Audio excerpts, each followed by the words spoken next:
Bonsoir à toutes et à tous. Je débuterai pour ouvrir cette soirée de clôture de notre cycle de films consacré à la mémoire juive dans le cinéma d'Europe centrale par un mot, merci. Un grand merci à vous tous d'avoir été là si présents tout au long de cette semaine. En ouverture, nous vous avons raconté avec Mathieu la fabrique de ce programme qui débuta par une conversation ici autour des courts-métrages d'Edvard Hitler.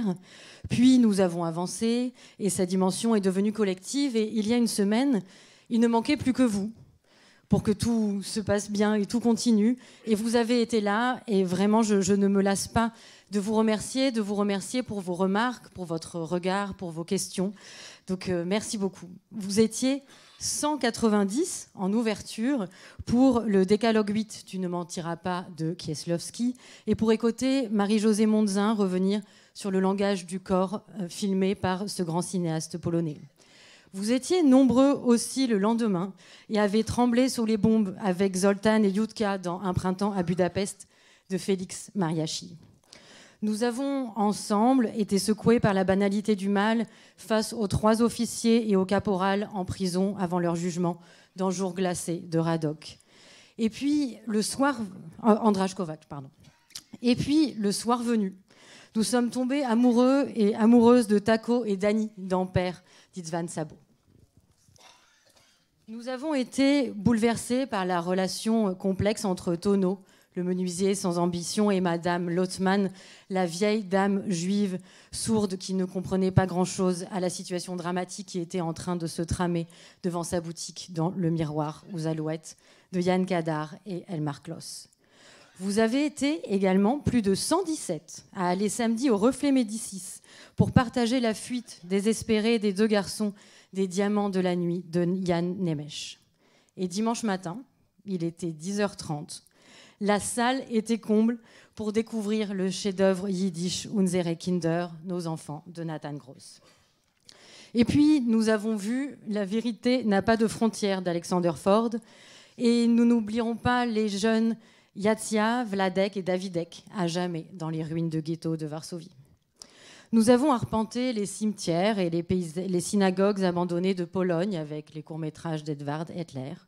Et puis, il y a eu La passagère d'Andrzej Munk dimanche soir.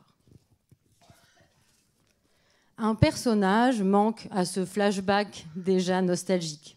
Un dernier, un que nous avons eu le plaisir de retrouver de séance en séance. Un homme qu'on dirait tout droit sorti d'un film de la nouvelle vague hongroise. Toujours chic, l'esprit affûté, la critique rigoureuse. Non, je ne parle pas d'Andras Balint, mais, vous l'avez deviné, de Mathieu Lerick. Ah, merci. Mathieu Lerick, donc, concepteur de ce programme. Monsieur Cinéma du Mage, une semaine durant. Spécialiste des cinématographies d'Europe centrale. Chercheur à l'université Paris 8. Merci Mathieu pour cette si belle idée, pour ces films trouvés, pour tous ces débats, pour avoir fait naître de ce programme des enjeux intellectuels, politiques et aussi beaucoup d'émotions. Bravo et merci. Voilà, vous pouvez applaudir. C'était à ce moment-là les applaudissements dans mon topo.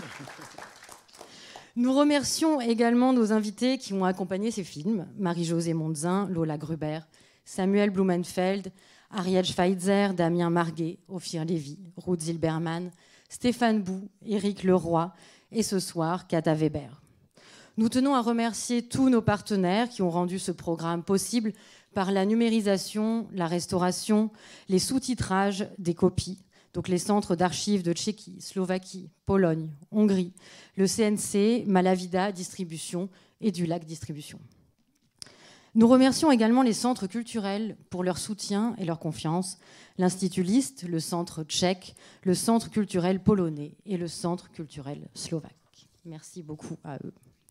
Et pour terminer, nous remercions également toute l'équipe du MAGE, notre directeur Paul Salmona, Joseph Hirsch qui a œuvré en coulisses à la formidable réussite de ce programme, notre régisseur et projectionniste Antoine Erard, nos libraires Gaël Collin, Myriam Soussan, pour leur sélection de livres et de DVD qui vous ont permis de prolonger ces séances, Muriel Sassen, Sandrine Hadas, Louise Tellier, Marie-Pierre Delaporte et Marine Almarchat, qui ont inondé Paris, les réseaux, les journaux, du visage de Joseph Kroner, dit Tonneau, ici présent avec nous. Merci également à nos amis qui nous ont soutenus, à ceux qui sont venus et à ceux qui ont entendu beaucoup parler de ce programme. Merci à vous, aux Amis du Mage, et à ceux qui vont le devenir, parce que vous savez que le soutien des Amis du Mage est très important pour nous et nous permet de réaliser ces programmes. Voilà, donc je suis un peu triste que ce soit terminé. J'ai l'impression d'être un peu au Festival de Cannes, en clôture. Mais c'était un vrai bonheur d'être avec vous pendant une semaine, et c'était un immense plaisir de partager avec vous cette cinématographie et de travailler avec Mathieu, à qui je laisse la parole. Merci.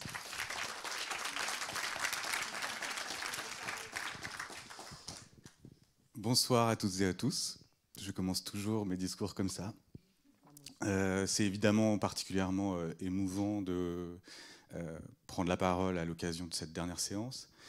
J'espère que voilà, je n'ai pas été trop embêtant pendant cette semaine. J'espère que voilà, vous aurez encore un peu de plaisir à m'écouter ce soir à l'occasion de la rencontre avec Kata Weber. Pour moi, en tout cas, ça a été un vrai plaisir, et c'est pas un vain mot, le plaisir. Partager ces films, partager des idées autour justement de ces questions qui sont devenues très familières pour moi ces dernières années et qui sans doute vont nourrir mes recherches peut-être la prochaine décennie. J'ai juste envie de dire quelque chose de précis. Ne croyez jamais les gens quand ils vous disent que vous faites des choses niches. Parce que très souvent, au cours de ma très courte carrière de chercheur, on me disait oui, c'est intéressant de travailler sur l'Est, sur l'Europe de l'Est, sur l'Europe centrale, parmi les plus connaisseurs, parce que l'Europe centrale, ça vient très peu souvent. Et on me disait, c'est quand même un peu niche, non? Bah pour moi, non. Ça ne l'a jamais été, et je pense que ça ne le sera vraiment jamais. Pour moi, ce sont des territoires de cinéma, ce sont des territoires de pensée, de vie, très importants. Ces territoires, ce sont des territoires européens, pleinement européens, mais aussi là-bas, qui étaient derrière un mur et qui aujourd'hui sont nos frères, nos cousins, qui voilà, traversent parfois des périodes compliquées. Aujourd'hui en Hongrie, avec la présence de Viktor Orbán au pouvoir, et il faut se battre chaque jour pour que la culture puisse vivre, que la liberté académique puisse exister. C'est aussi pour ça qu'on est là réunis ce soir, pour penser cette Hongrie contemporaine dans laquelle des films peuvent être faits, et en même temps, le film que vous allez voir ce soir, justement, n'est pas fait avec de l'argent hongrois ou grâce aux institutions hongroises, mais en tout cas en très grande partie grâce au départ de Mondruzzo aux États-Unis, ses liens avec Martin Scorsese, et la possibilité donc justement d'évoquer la Hongrie un peu différemment qu'à travers cette vision que le pouvoir d'extrême droite veut imposer. Ce sont aussi des terres, je l'ai dit, au-delà de ces difficultés politiques et idéologiques, sont des terres d'émulation, des terres où j'aime aller, m'isoler souvent parce que je me retrouve seul dans des centres d'archives, mais je ne suis pas le seul, j'ai beaucoup de collègues ici qui ont et développent ces mêmes travaux archivistiques qui sont très importants et qui nous permettent de mieux comprendre le passé, et aussi la manière dont un cinéaste, malgré tout, malgré un pouvoir extrêmement autoritaire, eh bien, peut faire des choses, essaye constamment de faire vivre cette liberté qui est à l'origine de toute invention. Moi aussi, je voudrais remercier énormément de gens. Je suis sûr que je vais en oublier, parce que moi, j'ai pas de petite fiche. J'aurais dû le faire. J'ai eu des fiches un peu... Ah, tu étais en colloque pendant 2 jours, alors t'es... Voilà, c'est ça que je voulais dire, c'est que j'avais des fiches, j'avais des feuilles, et j'en ai tout le temps, mais comme vous l'avez vu aussi pendant les débats, j'aime ouvrir, je ne veux pas toujours ne faire que répéter des choses que j'aurais pensées à l'avance. Je pense que les débats ont été justement le lieu où ont émergé en fait, des idées nouvelles, même pour moi. J'ai vu des choses nouvelles. Vos questions, vos témoignages, vos commentaires ont pu aussi voilà, montrer à quel point ces films étaient riches. Et j'ai pu les redécouvrir grâce à vous, en fait, pour certains. Grâce à Marie-Josée Monzin qui est là, grâce voilà, à tous ceux d'entre vous que je ne vois pas à cause de la lumière, mais que je sais présents. Je voudrais remercier évidemment toute l'équipe du MAJ, l'équipe de la communication, de la technique, Joseph évidemment, et puis surtout Sophie, qui ne m'a jamais dit que c'était niche. Jamais. Je lui ai parlé d'un film vraiment complètement inconnu en Pologne qui s'appelle Judaïka de Edvard Lettler. Et elle m'a dit, il faut faire un programme autour de ça. Nous allons le faire. Et tu n'as jamais rogné sur cette énergie première, sur cet enthousiasme. Et je suis très très heureux que justement cet enthousiasme ait été partagé, communiqué. Et que certaines personnes ont permis aussi à ce que cet enthousiasme puisse être diffusé et circulé, en particulier Marc-Alain Waknin qui nous a offert cet espace à la radio sur France Culture et qui, je crois, a beaucoup compté puisque j'ai entendu tout au long de cette semaine des gens venir me voir, des personnes venir me voir en me disant « C'est vous qu'on a entendu à la radio ?» Oui, c'était moi.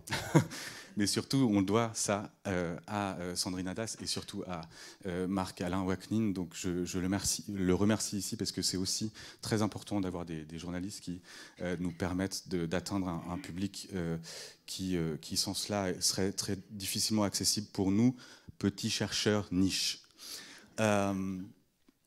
Il y a aussi un remerciement très appuyé à faire auprès de l'ensemble des personnes qui ont permis au colloque universitaire de se tenir ces derniers jours. Je pense à Lou Berg-Jurgensen qui dirige le laboratoire l'UMR Eurorbem, affilié à Sorbonne Université et au CNRS, qui est parmi nous ce soir. Donc vraiment, je la remercie énormément de son soutien dès le début de cette aventure. Aussi évidemment mes deux chers collègues de l'Université Paris 8, de notre laboratoire, l'ESTCA, Christa Bluminger et Eugénie Zondkin ici présente aussi. C'est vraiment un soutien très très fort et très important qui nous a permis donc d'organiser ce colloque et d'inviter Suzanne Suleiman et tous les grands chercheurs qui sont parmi nous ce soir ici. Et puis bien sûr je veux remercier Ophir Lévy qui se trouve ici. Qui lui aussi a accepté très vite l'idée un peu folle de faire un colloque autour de ces élaborations littéraires et cinématographiques autour du passé juif en Europe centrale. Voilà, je le regardais un peu depuis ma position, qui est un jeune chercheur, encore qui n'est pas véritablement dans... Enfin, je ne suis pas maître de conférence, voilà, pour le dire très, très concrètement, et j'espère le devenir un jour, mais voilà, je le voyais lui qui a beaucoup travaillé sur cette question au niveau, parmi les films qu'il travaille, c'est évidemment plutôt les films occidentaux, les films américains, et j'avais envie de lui dire viens voir ce qui se passe à l'Est, viens voir ce qui se passe en Europe centrale, et il n'a jamais hésité. Il m'a dit oui, un grand oui franc et grand dès le début, et cette aventure est évidemment aussi liée à cet enthousiasme initial. Voilà. Comme je n'ai pas de fiche, je dis les choses d'une manière un tout petit peu comme ça tentaculaire. Je voudrais évidemment évoquer la séance de ce soir, puisque vous êtes là pour ça, pas du tout pour nous écouter en fait, mais aussi pour nous écouter un tout petit peu, en tout cas encore quelques minutes. Donc ce film Evolutio, est un film hongrois, donc produit en grande partie grâce à Martin Scorsese. Cornel Mondruzzo est un des grands cinéastes de l'après 1989. Il a réalisé la plupart de ses films. Peut-être avez-vous vu White Dog, peut-être avez-vous vu La Lune de Jupiter, un cinéma presque surréaliste, très très étonnant dans la production européenne contemporaine. Et ce film m'a surpris parce qu'il n'est pas tout à fait dans la veine de ses films précédents. Pour la première fois, Cornel Manduzo réalise un film qui est très sobre. Alors, par moments, vous allez voir surgir des choses étonnantes, mais je n'en dis pas plus. Mais voilà, il est au service d'un récit. Et ce récit, c'est celui de sa propre femme, Kata Weber, qui est elle-même petite fille de rescapés de la Shoah. Et qui raconte dans ce film la transmission et peut-être la levée du traumatisme de la Shoah d'une génération à l'autre. Voilà. Donc je ne veux pas en dire plus. Kata Weber sera avec nous tout à l'heure pour la discussion, qui se fera en anglais, mais avec une interprète. Une interprète.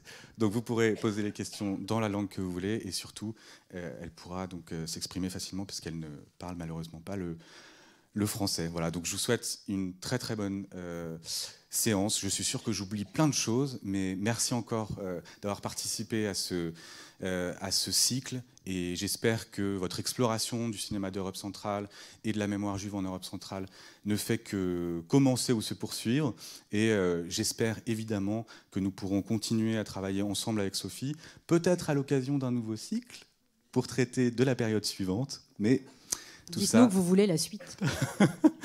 Vous nous direz si en tout cas cela vous stimule en vous en tout cas un appétit. Mais pour l'heure, très bonne projection à vous toutes et tous. Bonne projection, merci.